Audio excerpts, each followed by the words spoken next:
Assalamualaikum warahmatullahi wabarakatuh. Apa kabar sahabat muslimin dan muslimah semuanya? Semoga sahabat semuanya selalu dalam lindungan Allah Subhanahu wa taala. Amin. Dalam kesempatan kali ini aku akan menceritakan satu kisah yang sangat inspiratif sekali. Nah, bagi sahabat semuanya, jangan skip ya video ini. Karena apa? Dalam kisah ini banyak sekali hikmah yang bisa kita ambil. Jangan kemana-mana, tetap di New Life Channel Islam.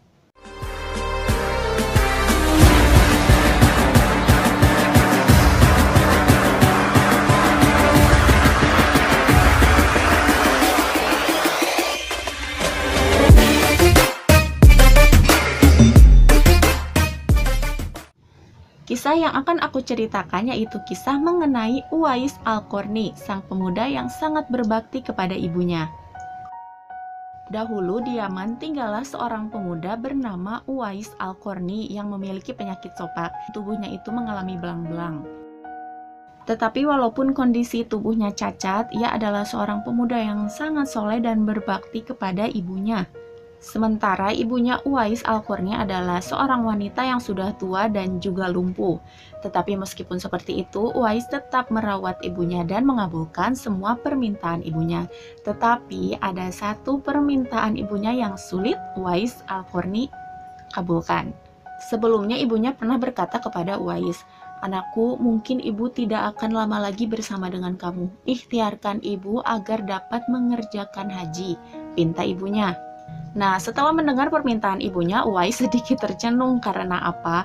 Perjalanan dari Yaman ke Mekah itu sangatlah jauh, apalagi harus melewati padang pasir yang tandus juga panas. Sementara orang-orang biasanya jika ingin pergi ke Mekah, mereka membawa unta dan juga perbekalan yang sangat banyak. Tetapi karena kondisi Uwais sangatlah miskin dan Uwais tidak memiliki kendaraan, Uwais Al-Qarni terus berpikir mencari jalan keluar bagaimana caranya supaya ia bisa memberangkatkan ibunya pergi ke Mekah. Dan kemudian ia mengeluarkan ide yaitu dengan membeli satu anak lembu. Kira-kira untuk apa anak lembu itu? Dan ternyata Uwais membuatkan kandang untuk lembunya yaitu di puncak bukit. Setiap pagi ia menggendong anak lembunya naik turun bukit. Bahkan orang-orang berkata kepada Uwais, "Uwais gila, Uwais gila." Ya, karena memang kelakuannya itu sungguh aneh. Tapi Uwais Al-Qarni tidak menghiraukannya dan tidak ada satu hari pun yang Uwais lewatkan untuk menggendong lembunya turun naik bukit. Makin hari lembunya Uwais semakin besar dan tentunya semakin besar juga dong tenaga yang harus diperlukan Uwais. Tetapi karena Uwais Al-Qarni berlatih setiap hari, maka anak lembu itu yang sudah membesar tidak terasa lagi. Setelah 8 bulan berlalu, sampailah pada musim haji. Lembu Uwais telah mencapai 100 kg, juga otot Uwais yang semakin membesar. Uwais Al-Qarni menjadi kuat mengangkat barang. Nah, dari sinilah tahu orang-orang termasuk aku, maksud dari Uwais Al-Qarni setiap pagi bolak-balik turun bukit menggendong lembu, yaitu dia berlatih untuk menggendong ibunya. Dan percayakah sahabat semuanya bahwa Uwais Al-Qarni menggendong ibunya dengan berjalan kaki dari Yaman menuju Mekah. Subhanallah, sungguh besar sekali cinta Uwais Al-Qarni kepada ibunya hingga ia rela menempuh perjalanan yang sangat jauh juga sulit demi memenuhi keinginan ibunya. Uwais Al-Qarni berjalan dengan tegap menggendong ibunya untuk tawaf di Ka'bah. Seketika itu juga ibunya sangat terharu dan bercucuran air mata karena ia telah melihat Baitullah.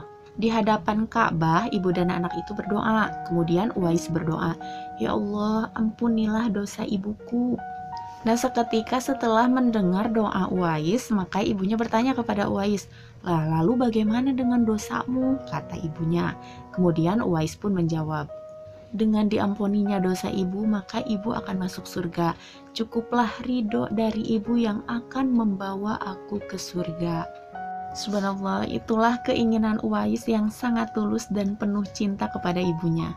Dan yang bikin aku tercengang pada momen ini yaitu Allah Subhanahu wa taala memberikan karunia kepada Uwais, yaitu seketika juga Uwais disembuhkan dari penyakit sopaknya, hanya tertinggal bulatan putih di tengah telapak tangannya. Nah, itulah tanda untuk Umar bin Khattab dan Ali bin Abi Thalib, yaitu dua sahabat Rasulullah Shallallahu Alaihi Wasallam, untuk mengenali Uwais.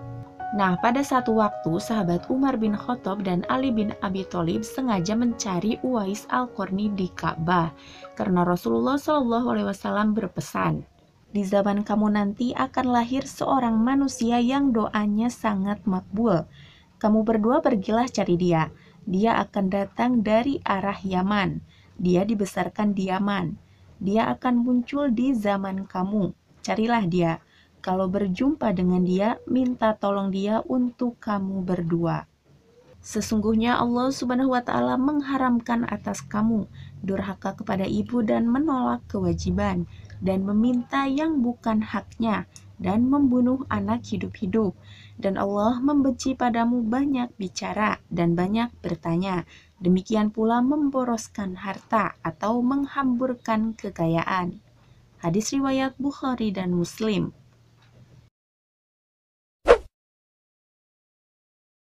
Nah, tadi di awal aku menceritakan bahwa pemuda bernama Uwais Al-Qarni terkenal sangat fakir dan hidupnya sangat miskin. Uwais Al-Qarni adalah seorang anak yatim. Bapaknya sudah lama meninggal dunia, hingga ia hidup bersama ibunya yang sudah tua dan juga lumpuh. Dan bahkan mata ibunya telah buta. Selain ibunya, Uwais tidak memiliki keluarga sama sekali. Dalam kehidupan sehari-hari, Uwais bekerja dengan menggembalakan domba-domba orang pada waktu siang hari, dan upah yang Uwais terima yaitu cukup untuk dirinya juga ibunya. Dan bila Uwais ada kelebihan dari upahnya, ia terkadang memberikan kepada tetangganya yang hidup miskin juga serba kekurangan, seperti dia dan ibunya. Ini Masya Allah sekali, patut dijadikan hikmah buat kita semua ya sahabat. Kita lanjut ceritanya. Nah, Uwais Al-Qarni terkenal sebagai seorang pemuda yang sangat berbakti kepada ibunya, juga taat beribadah. Plus, dia seringkali melakukan puasa. Bila malam tiba, dia selalu berdoa dan memohon petunjuk kepada Allah Subhanahu wa Ta'ala. Karena dibalik itu, hati Uwais selalu bersedih ketika ia melihat tetangganya yang baru datang dari Madinah. Kira-kira apa nih penyebab Uwais bersedih? Jadi penyebab Uwais bersedih ketika melihat tetangganya baru datang dari Madinah karena mereka-mereka yang baru datang dari Madinah telah berjumpa dengan Rasulullah Shallallahu Alaihi Wasallam, sedangkan Uwais Al-Qarni sendiri belum pernah berjumpa dengan Rasulullah Shallallahu Alaihi Wasallam. Berita mengenai perang Uhud yang menyebabkan Nabi Muhammad SAW cedera dan juga giginya patah karena dilempari batu oleh musuh telah juga didengar oleh Uwais. Setelah mendengar berita itu, Uwais Al-Qarni mengetok giginya menggunakan batu hingga patah. Hal ini dilakukannya tiada lain karena ia begitu besar cinta kepada Nabi Muhammad SAW, walaupun ia belum pernah bertemu dengan beliau. Hari demi hari terus berlalu hingga kerinduan Uwais kepada Rasulullah semakin dalam. Hati Uwais selalu bertanya-tanya, kapan ya aku bisa berjumpa dengan Rasulullah? Kapan ya aku bisa memandang wajah Rasulullah dari dekat? Dan kapan ya aku bisa mendengar suara Rasulullah Shallallahu Alaihi Wasallam? Itulah kerinduan Uwais kepada Rasulullah Shallallahu Alaihi Wasallam, yaitu kerinduan karena iman. Tetapi di balik kerinduannya kepada Rasulullah Shallallahu Alaihi Wasallam, Uwais berpikir kembali. Karena apa? Karena ia harus merawat ibunya yang sudah tua juga lumpuh. Karena Uwais Al-Qarni tidak tega meninggalkan ibunya dengan keadaan yang seperti itu. Nah, dari sinilah hati Uwais selalu gelisah. Pada saat siang dan malam, pikirannya selalu diliputi dengan kerinduan untuk memandang wajah Rasulullah Shallallahu Alaihi Wasallam. Dan akhirnya kerinduan kepada Rasulullah Shallallahu Alaihi Wasallam tidak dapat lagi ditahan oleh Uwais. Pada suatu hari, Uwais Al-Qarni menemui ibunya, mengeluarkan seluruh isi hatinya, dan juga memohon izin kepada ibunya agar diperkenankan untuk bertemu dengan Rasulullah Shallallahu Alaihi Wasallam di Madinah. Dan ibu Uwais walaupun telah uzur, dia sangat terharu mendengar permohonan anaknya itu. Ibunya memaklumi perasaan Uwais, seraya ibunya berkata kepada Uwais, "Pergilah wahai anakku Uwais dan temuilah Nabi di rumahnya. Dan bila telah berjumpa dengan Nabi, segeralah engkau kembali pulang." Mendengar ucapan ibunya, Uwais Al-Qarni sangat gembira sekali dan ia segera berkemas untuk berangkat. Meskipun pada saat itu posisi Uwais sangat gembira sekali, tetapi ia tidak lupa untuk mempersiapkan keperluan ibunya selama ia pergi, serta Uwais berpesan kepada tetangganya untuk menemani ibunya selama ia pergi. Setelah berpamitan dan mencium ibunya, segeralah Uwais berangkat menuju Madinah. Setelah menempuh perjalanan yang jauh, akhirnya Uwais Al-Qarni tiba di kota Madinah. Kemudian ia segera mencari rumah Nabi Muhammad SAW. Setelah ia menemukan rumah Nabi Muhammad SAW, kemudian Uwais mengetuk pintu rumahnya dan juga memberikan salam. Kemudian keluarlah seseorang dari rumah itu dan membalas salam Uwais. Segera saja Uwais Al-Qarni menanyakan Nabi Muhammad SAW yang ingin dijumpainya, dan ternyata Nabi tidak berada di rumahnya karena pada saat itu Rasulullah SAW sedang berada di medan pertempuran. Pada saat itu Uwais Al-Qarni hanya dapat bertemu dengan Siti Aisyah radhiyallahu anha, yaitu salah satu istri dari Nabi Muhammad SAW. Mendengar pernyataan itu, betapa kecewanya hati Uwais karena ia datang dari jauh untuk bertemu Nabi Muhammad SAW. Tetapi pada saat itu Nabi sedang berada di medan pertempuran. Meskipun Uwais kecewa, tetapi di dalam hatinya ada keinginan untuk menunggu Rasulullah SAW datang dari medan pertempuran. Di dalam kegalauannya, Uwais pun bertanya kembali, tetapi kapankah Rasulullah datang? Sedangkan masih terngiang di telinga Uwais yaitu pesan dari ibunya bahwa ia harus segera pulang ke Yaman. Dan seketika hatinya berkata, "Engkau harus lekas pulang." Pesan dari ibunya mengalahkan suara hati dan keinginan Uwais untuk menunggu dan berjumpa Nabi Muhammad SAW. Dengan terpaksa, Uwais berpamitan kepada Siti Aisyah radhiyallahu anha dan segera pulang ke Yaman. Dia hanya menitipkan salam untuk Rasulullah SAW dan segera ia berangkat kembali ke Yaman dengan perasaan yang amat haru. Peperangan telah usai dan Nabi SAW pulang menuju Madinah. Sesampainya di rumah, beliau langsung menanyakan kepada Siti Aisyah perihal orang yang mencarinya. Setelah itu Nabi SAW mengatakan bahwa Uwais Al-Qarni, anak yang taat kepada ibunya, adalah penghuni langit. Mendengar perkataan Rasulullah SAW, Siti Aisyah dan para sahabat tertegun. Menurut keterangan Siti Aisyah, memang benar ada yang mencari Rasulullah dan ia segera pulang kembali ke Yaman. Karena ibunya sudah tua dan sakit-sakitan, maka dari itu ia tidak bisa meninggalkan ibunya terlalu lama. Kemudian Rasulullah SAW melanjutkan keterangannya mengenai Uwais Al-Qarni kepada para sahabatnya. Rasulullah SAW bersabda, "Jika kalian ingin berjumpa dengan dia, perhatikanlah bahwa Uwais Al-Qarni memiliki tanda putih di tengah telapak tangannya." Sesudah itu Rasulullah SAW memandang kepada Ali bin Abi Thalib dan Umar bin Khattab, kemudian bersabda, "Suatu ketika apabila kalian bertemu dengan dia, mintalah doa dan istighfarnya. Dia adalah penghuni langit, bukan orang bumi." Waktu terus berganti dan Nabi SAW kemudian wafat, sehingga kekhalifahan Sayyidina Abu Bakar telah digantikan oleh kekhalifahan Sayyidina Umar bin Khattab. Nah, suatu ketika Sayyidina Umar bin Khattab teringat nih akan sabda Nabi SAW mengenai Uwais Al-Qarni. Dan kemudian beliau segera mengingatkan mengenai sabda Rasulullah kepada sahabatnya yaitu Ali bin Abi Thalib. Nah, sejak saat itu setiap ada kafilah yang datang dari Yaman, maka Khalifah Umar bin Khattab dan Ali bin Abi Thalib selalu menanyakan Uwais Al-Qarni. Sehingga beberapa rombongan dari Yaman ada yang bertanya-tanya dan juga heran. Apa Uwais yang ditanyakan itu adalah Uwais Al-Qarni, si fakir yang tidak memiliki apa-apa itu, yang kerjaannya cuma menggembalakan domba dan unta setiap hari? Mengapa Khalifah Umar dan sahabat Ali selalu menanyakan dia? Kemudian rombongan dari Yaman menuju Syam silih berganti dengan membawa dagangan mereka. Nah, suatu ketika Uwais Al-Qarni turut bersama mereka. Kemudian rombongan khalifah dari Yaman tiba di kota Madinah. Melihat ada rombongan kafilah yang baru datang dari Yaman, segeralah Sayyidina Umar bin Khattab dan Ali bin Abi Thalib menanyakan kepada mereka, apakah Uwais Al-Qarni turut bersama mereka ataupun tidak. Rombongan kafilah itu pun kemudian mengatakan bahwa memang Uwais Al-Qarni turut bersama mereka saat itu, tetapi Uwais Al-Qarni sedang menjaga unta-unta mereka di perbatasan kota. Nah, mendengar jawaban itu, segeralah Khalifah Umar bin Khattab dan Sayyidina Ali bin Abi Thalib segera pergi menjumpai Uwais Al-Qarni. Nah, sesampainya di kemah tempat Uwais berada, Khalifah Umar bin Khattab dan Sayyidina Ali bin Abi Thalib kemudian memberi salam. Tetapi pada saat itu memang Uwais Al-Qarni sedang mengerjakan sholat.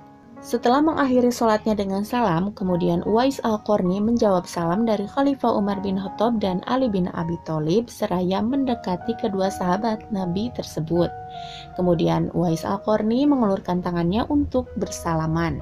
Nah, sewaktu berjabatan, Khalifah Umar bin Khattab segera membalikkan telapak tangan Uwais untuk membuktikan kebenaran bahwa tanda putih memang berada di telapak tangannya. Seperti yang pernah disabdakan oleh Rasulullah SAW, memang benar bahwa Uwais Al-Qarni memiliki tanda putih di tengah telapak tangannya. Dan wajah Uwais Al-Qarni pun tampak bercahaya. Benarlah seperti apa yang disabdakan oleh Rasulullah SAW bahwa dia adalah penghuni langit. Khalifah Umar bin Khattab dan Ali bin Abi Thalib kemudian menanyakan nama kepada Uwais Al-Qarni. Kemudian Uwais Al-Qarni menjawab bahwa nama dia adalah Abdullah. Seketika itu Khalifah Umar bin Khattab dan Sayyidina Ali bin Abi Thalib tertawa mendengar jawaban Uwais. Kemudian Khalifah Umar bin Khattab dan Sayyidina Ali bin Abi Thalib berkata, "Kami pun adalah Abdullah, yakni hamba Allah. Tetapi siapakah sebenarnya namamu?" Kemudian Uwais Al-Qarni berkata, "Namaku adalah Uwais Al-Qarni." Dalam pembicaraan mereka diketahuilah bahwa ibu Uwais Al-Qarni telah meninggal dunia. Itulah sebabnya Uwais Al-Qarni baru dapat turut bersama rombongan kafilah pada saat itu. Akhirnya Khalifah Umar bin Khattab dan Sayyidina Ali bin Abi Thalib memohon kepada Uwais Al-Qarni agar ia mau membacakan doa dan istighfar untuk mereka.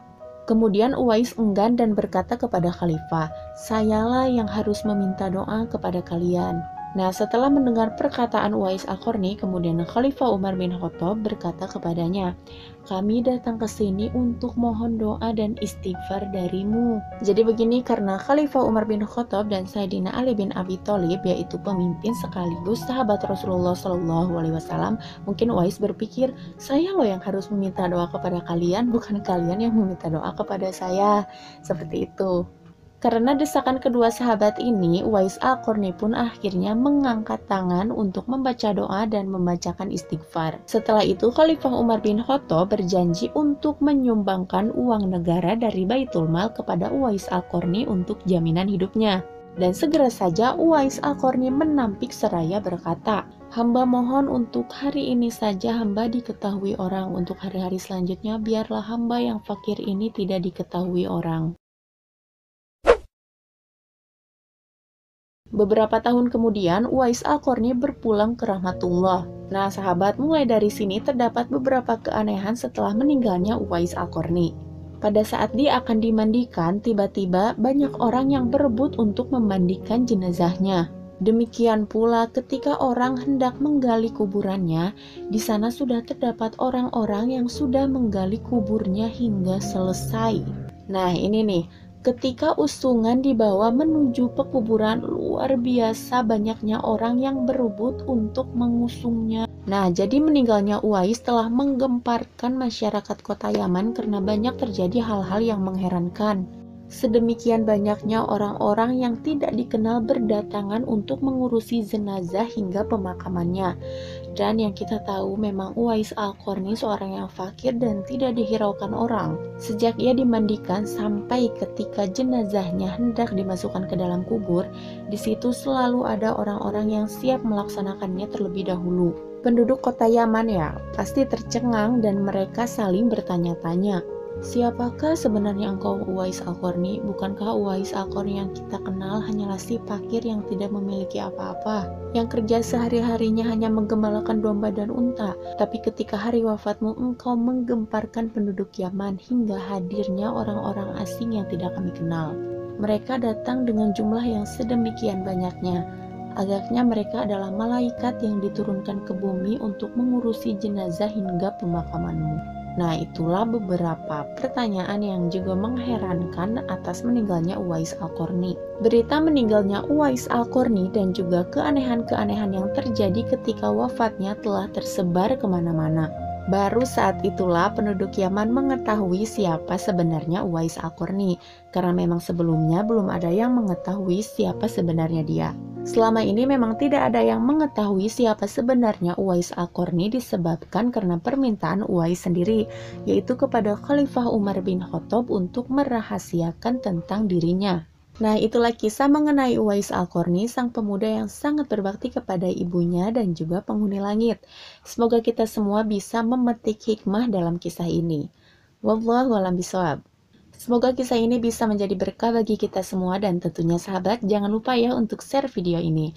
Wabillahi taufiq wal hidayah. Wassalamualaikum warahmatullahi wabarakatuh.